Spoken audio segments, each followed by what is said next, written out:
Hello friends, कैसे हैं आप सब लोग। मैं प्रकाश चावड़ा बहुत बहुत आपका हार्दिक अभिनंदन और स्वागत करता हूं आयल एकेडमी में। तो बातें हम बाद में करेंगे, पहले आप स्क्रीनशॉट लें इसका।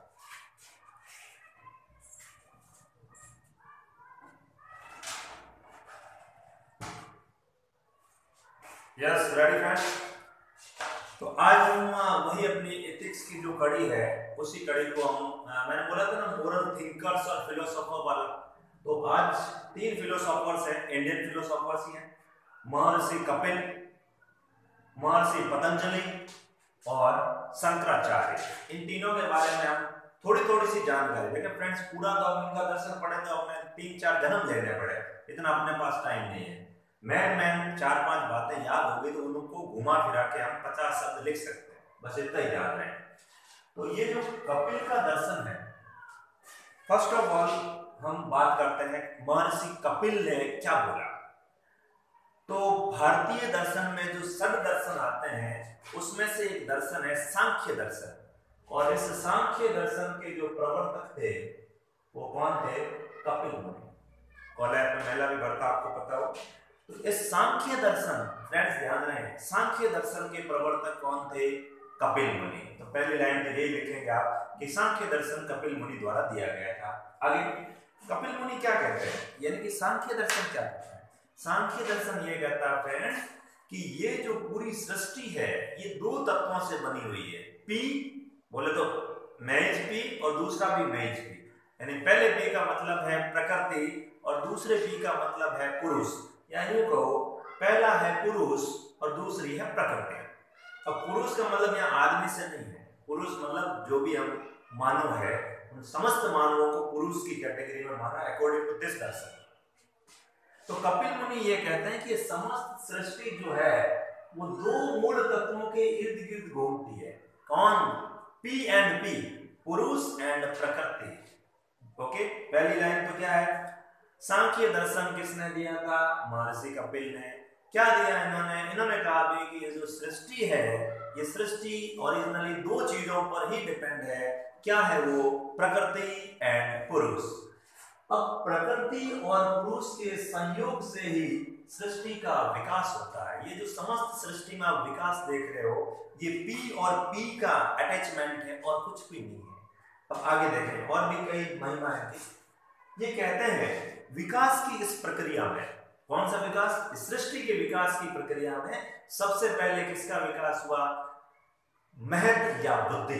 इन्होंने अपने दर्शन में नाम दिया था महत, या ओरिजिनली हम कह सकते हैं क्या? बुद्धि। विकास करना है तो विकास के लिए पहले बुद्धि होनी चाहिए। तो सबसे पहले इन्होंने बोला कि भाई विकास की प्रक्रिया कहां से शुरू हुई? वहां से जब लोगों को क्या मिली? बुद्धि मिली, ज्ञान मिला, महत्व मिला। तो पहली प्रक्रिया में क्या मिला? बुद्धि मिली। बुद्धि के बाद में क्या आया? अहंकार। आप भी देखना, जैसे जैसे बुद्धिमान होते जाओगे अहंकारी होते जाओगे। थोड़ा सा तो एटीट्यूड में चेंज आता ही आता है दोस्तों। आप देख लेना, सेलेक्ट होने से पहले और सेलेक्ट होने के बाद रात दिन का फर्क हो जाएगा। तो क्या होगा? कहीं ना कहीं हमें गर्व अनुभव होगा, दम होगा, दर्प होगा, अहंकार होगा। तो कपिल ने यही बोला कि सबसे पहले बुद्धि मिली, बुद्धि आई, बुद्धि का विकास हुआ।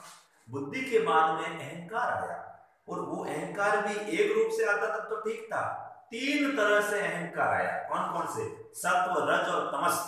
यानी सात्विक अहंकार, राजसिक अहंकार और तामसिक अहंकार। सात्विक अहंकार, राजसिक अहंकार और तामसिक अहंकार। जो हम सत्व, रजस और तम तीन गुणों की बात करते हैं वही चीज यहाँ पे है। सात्विक अहंकार, राजसिक अहंकार और तामसिक अहंकार। फिर आगे क्या होता है कि भी सात्विक अहंकार से क्या हुआ? सात्विक अहंकार से 5 ज्ञानेंद्रियां बनी और 5 ही कर्मेंद्रियां बनी सात्विक अहंकार से। राजसिक अहंकार में साइलेंट है, पता नहीं क्या हुआ, लेकिन सात्विक अहंकार से 5 ज्ञानेंद्रियां बनी और 5 ही क्या बनी? कर्मेंद्रियां। तामसिक अहंकार से क्या हुआ? तामसिक अहंकार से 5 तन्मात्राओं का निर्माण हुआ, या तन्मात्राएं कौन कौन सी? रूप, रस, गंध, स्पर्श और शब्द। अब फ्रेंड्स थोड़ा है तो डिफिकल्ट, हालांकि इतना ना तो मुझे याद रहता ना आपको याद रखना है, मेन चीज थोड़ा बहुत तो याद रहेगा अगर आप वीडियो को एक बार सुन लेंगे तो या देख लेंगे। तो हम वापस आते हैं।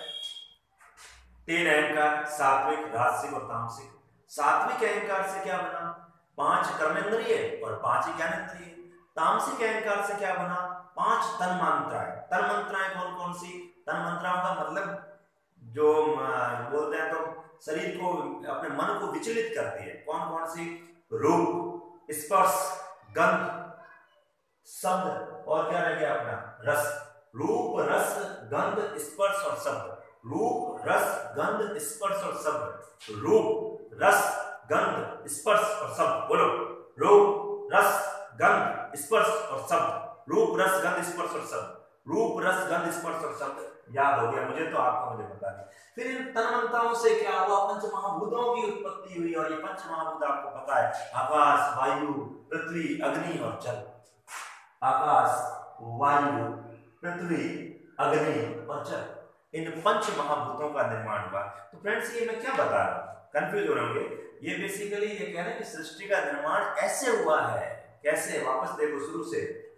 सांख्य दर्शन के प्रवर्तक कपिल मुनि ये कहते हैं कि इस प्रकृति, ये पूरी प्रकृति 2 चीजों पर टिकी हुई है। कौन कौन से? पहला बीपी और दूसरा बीपी। पहले है प्रकृति, पहला है पुरुष और दूसरी है प्रकृति।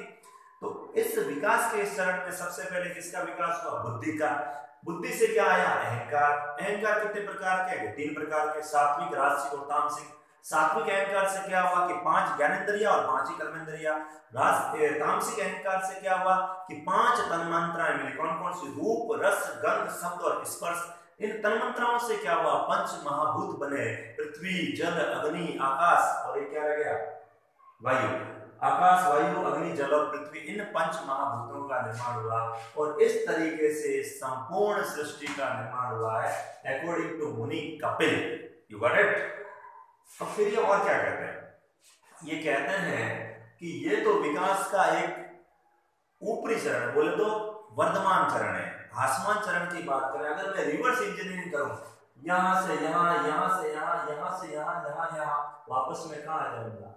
यानी अगर आपको विकास करना है तो आप न्यू आओ, और आपको मोक्ष चाहिए, केवल्य चाहिए, तो आप पुरुष और प्रकृति को अपने मूल स्वरूप में ले जाओ। यानी इस विकास को अगर उल्टा कर दिया जाए, इस परिवर्तन का उल्टा क्रम, यानी मोक्ष और केवल्य प्राप्ति के लिए आपको क्या करना पड़ेगा? विकास को उल्टा करना पड़ेगा। यानी यहां तक तो हम पहुंच ही चुके हैं, अब आपको विकास चाहिए। आप पहले पंच महाभूतों को भूल जाओ, फिर तन्मात्राओं का दमन करो, फिर पूरे के पूरे आप सात्विक बनो, उसके बाद पूरे अहंकार को छोड़ दो, अहंकार के बाद वापस कहां पहुंच जाओ? आप पहुंच जाओ यहाँ पे प्रकृति और पुरुष में। तब जाकर के आपको क्या मिलेगा दोस्तों? मोक्ष मिलेगा। मुझे तो ऐसा मोक्ष नहीं चाहिए, आप देख लेना, ठीक है?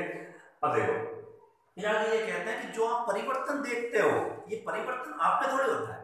परिवर्तन आत्मा में, या आत्मा की तो कह रही बात ही नहीं करते हैं। परिवर्तन कभी पुरुष में नहीं होता है, परिवर्तन तो हमारे आसपास की प्रकृति में होता है। और पुरुष जो है वो अपने प्रतिबिंब को देखता है, उसे लगता है कि परिवर्तन मुझ में हो रहा है। ऐसा इन्होंने बोला है कि परिवर्तन सदैव किस में होता है फ्रेंड्स? प्रकृति में होता है। पुरुष तो निस्त्रणीय है, निस्त्रय गुणीय है, निस्त्रय गुणीय। निस्त्रय गुणीय का मतलब ये है कि सत्व रज तमस से रहित है, इससे कोई लेना देना ही नहीं इसको। तो पुरुष में कोई परिवर्तन नहीं हुआ। मोक्ष और बंधन जिसकी आप बात करते हो वो केवल किसका होता है? प्रकृति का। पुरुष तो केवल महत और बुद्धि में प्रकाशित अपने प्रतिबिंब के साथ संबंध स्थापित कर उसे ही वास्तविक समझ लेता है। यानी कि जो परिवर्तन, जितने भी संसार में परिवर्तन होते हैं, वो पुरुष में परिवर्तन नहीं होते हैं, वो तो प्रकृति में होते हैं। पुरुष तो पता ही नहीं है, मूर्ख है, वो अपने प्रतिबिंब को ही वास्तविक स्वीकार कर लेता है और क्या समझ लेता है कि परिवर्तन मुझ में हुए। ऐसा नहीं है। कपिल जी कहते हैं कि परिवर्तन सदैव किसमें होता है? प्रकृति में। फिर ये 2 प्रकार की मुक्तियों की बात करते हैं, सदेह मुक्ति और विदेह मुक्ति। अब क्या है, इस पर आधा घंटा लगता है, ज्यादा टेंशन नहीं लेनी। सदेह मुक्ति और विदेह मुक्ति, और साथ ही इन्होंने कितने तत्व बताए हैं इस सृष्टि की रचना के? 25 एलिमेंट्स, 25 तत्व इन्होंने बोला है कि ऐसे ऐसे, मतलब चरण बताए कि ऐसे ऐसे पृथ्वी का क्या हुआ है, या इस सृष्टि का विकास हुआ है। तो आई होप समझ में आ गया होगा। ज्यादा इसमें याद नहीं रखना। कपिल, सांख्य दर्शन, और क्या? पीपी, प्रकृति और पुरुष की बात करते हैं। और अब याद है आपको कि भाई क्या हुआ, सबसे पहले बुद्धि आई, बुद्धि के बाद अहंकार आया, अहंकार 3 प्रकार के, सात्विक से क्या हुआ 5 ज्ञानेंद्रिय 5 कर्मेंद्रिय, तामसिक से क्या हुआ कि तामसिक से 5 तन्मात्रा बने, कौन कौन सी, रूप रस गंध स्पर्श और शब्द, इनसे क्या हुआ पंच महाभूत बने। पंच महाभूतों का ये जो पूरा क्रम है यही क्या है, सृष्टि का विकास है। इसको उल्टा कर दो, अगर आपको मोक्ष चाहिए तो मोक्ष चाहिए तो पुरुष क्या है, निस्त्रगुणीय है, तो पुरुष में कभी परिवर्तन नहीं होते, परिवर्तन हमेशा प्रकृति में होता है, लेकिन पुरुष समझ नहीं पाता, अपने इस प्रतिबिंब को वास्तविकता समझ लेता और सोचता है कि परिवर्तन मुझ में होगा, ऐसा नहीं है। फिर फाइनली ये 2 मुक्तियों की बात करते हैं, सदय मुक्ति और विदय मुक्ति, और 25 तत्व इन्होंने बोले। ओके, ये कपिल जी की बात होगी। आगे बढ़ते हैं पतंजलि। सबसे पहले आपको पता पतंजलि ने कौन सा दर्शन दिया, बोलो योग दर्शन। हमारे कोर्स में भी है पूरा का पूरा। तो योग दर्शन के जो प्रणेता थे, जो प्रवर्तक थे, वो पतंजलि थे। अब इसको क्या कहते हैं, देखो सांख्य दर्शन से समानता है इसमें। सांख्य दर्शन में और इसमें एक ही फर्क है कि सांख्य दर्शन 25 एलिमेंट तो दे चुका है, 26वें एलिमेंट के रूप में योग दर्शन क्या मान लेता, ईश्वर। यानी 25 बातें जो ये है वो की वो यहाँ सेम है, लेकिन 26वां जो ईश्वर है वो नया है, वो यहाँ नहीं है लेकिन यहाँ है। तो इससे कई बार हम शेश्वर सांख्य दर्शन भी कहते हैं, यानी सांख्य का एक विशिष्ट रूप है। ये समझ में आया। योग दर्शन किसने दिया, पतंजलि ने। 25 गुण तो वही है जो सांख्य के थे, एक नया 26वां जोड़ दिया गया जिसका नाम क्या बोल दिया, ईश्वर। ओके, आगे बढ़ो। मैं ये लाइन अगर याद नहीं है फ्रेंड्स तो योग दर्शन में आप नंबर नहीं ला सकते। योग चित्तवृत्ति निरोधः, पहले भी मैंने गीता वाले टॉपिक में बताया, योग चित्तवृत्ति निरोधः, चित्त वृत्तियों का निरोध करना ही अपने आप में क्या है, योग। समझते हैं कैसे। पतंजलि कहते हैं कि चित्त जो होता है, चित्त एक भारी वर्ड है, उसके कितने पार्ट है, 3 पार्ट है, बुद्धि, मन और अहंकार। बुद्धि, मन और अहंकार ये तीनों मिलके क्या बनाते हैं, चित्त बनाते हैं। बुद्धि, मन और अहंकार, और इन बुद्धि, मन और अहंकार को सांसारिक विषयों से दूर रखना, यही तो क्या है, चित्तवृत्ति निरोध है। परेशानियां क्यों होती हैं, प्रॉब्लम्स का कारण यही है कि फ्रेंड्स बुद्धि, मन और अहंकार इन सांसारिक विषयों में लिप्त हो जाते हैं और भोग की लिप्सा के कारण हम परेशान होते हैं। तो बुद्ध ने भी तो यही कहा है कि इच्छाओं का दमन कर दो, ये सारी ये तृष्णा है, यही हमें दुख देती, इसी का दमन कर दो। तो देखो, चित्त का बाह्य विषयों से संपर्क में आकर विषयों का स्वरूप ग्रहण करना, ये क्या है, चित्तवृत्ति है। चित्तवृत्ति का मतलब फ्रेंड्स इतना सा है कि आपकी बुद्धि है, आपका मन है, और आपका तीसरा एलिमेंट क्या है, अहंकार। बुद्धि, मन और अहंकार ये सांसारिक विषयों में जब लिप्त हो जाते हैं तब दुख शुरू होता है। तो क्यों ना इनको अपन अलग ही रखते हैं। अगर आपको वास्तव में चित्तवृत्ति आप कर सकते हैं तो आपको पतंजलि के अनुसार क्या मिल सकता है, मोक्ष मिल सकता है। अब पतंजलि महोदय चित्तवृत्ति निरोध के उपाय बताते हैं, कौन कौन से, एक तो है अभ्यास और एक है वैराग्य। हम डीपली नहीं जाएंगे, इन्होंने 2 उपाय बताए, अभ्यास और वैराग्य, और फिर एक मार्ग दिया जिसका नाम था अष्टांग योग या 8 साधन।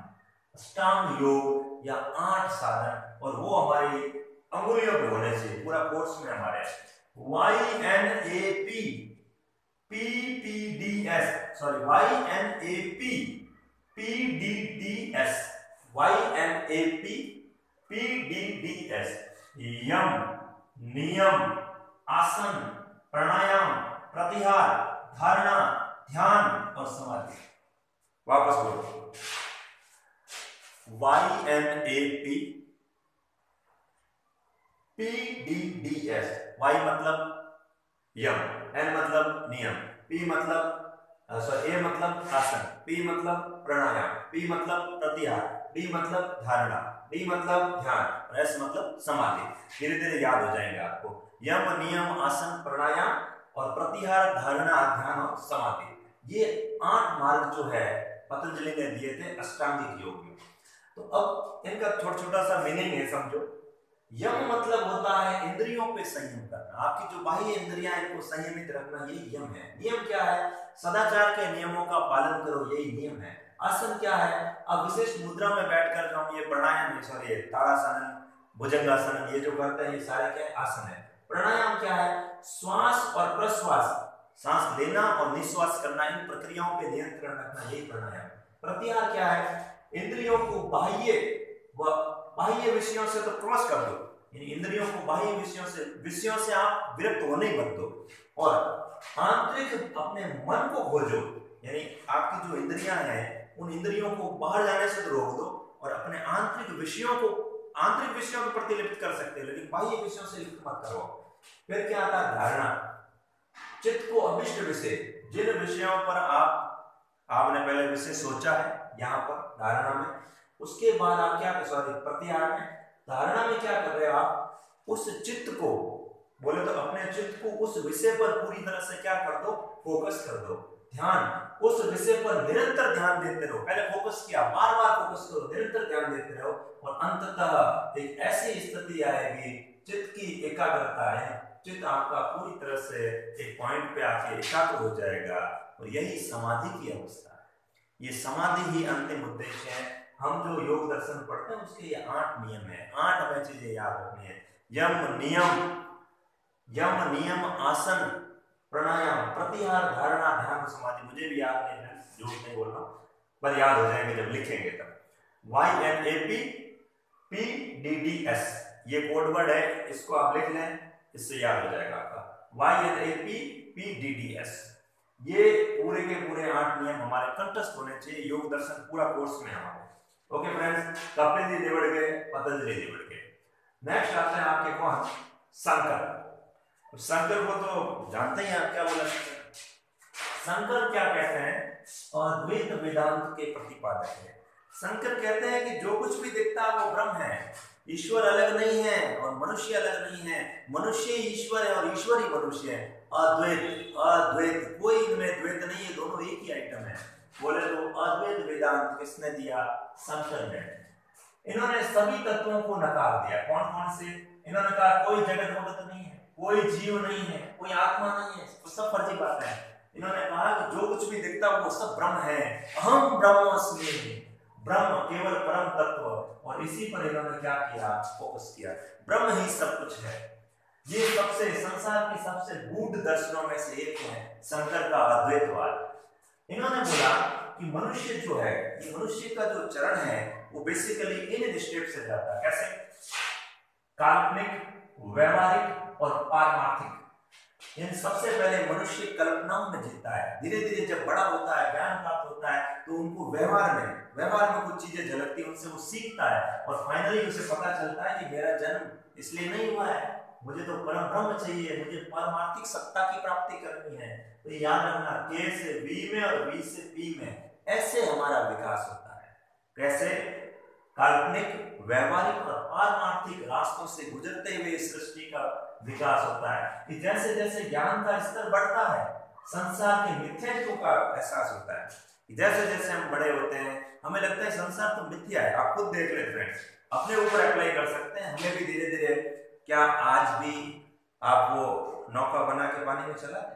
बचपन में जो चलाते थे, पटाखे छोड़ने का शौक है क्या? पतंगों के पीछे दौड़ते हैं क्या?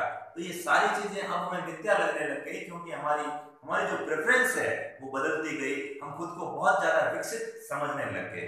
प्रॉब्लम यही हो रही है कि हम एक ऐसे भौतिकवादी युग में जी रहे हैं, जो विकास तो हो रहा है, लेकिन विकास कैसा?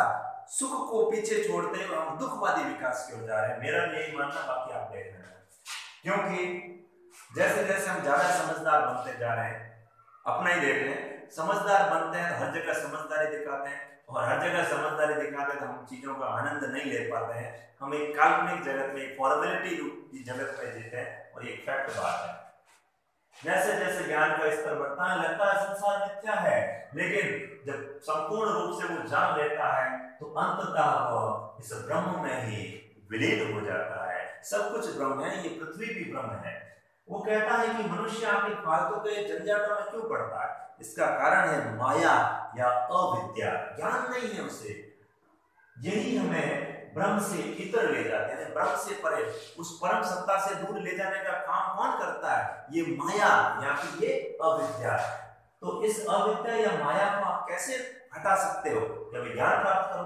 विवेक प्राप्त कर इस माया या अविद्या का दमन किया जा सकता है।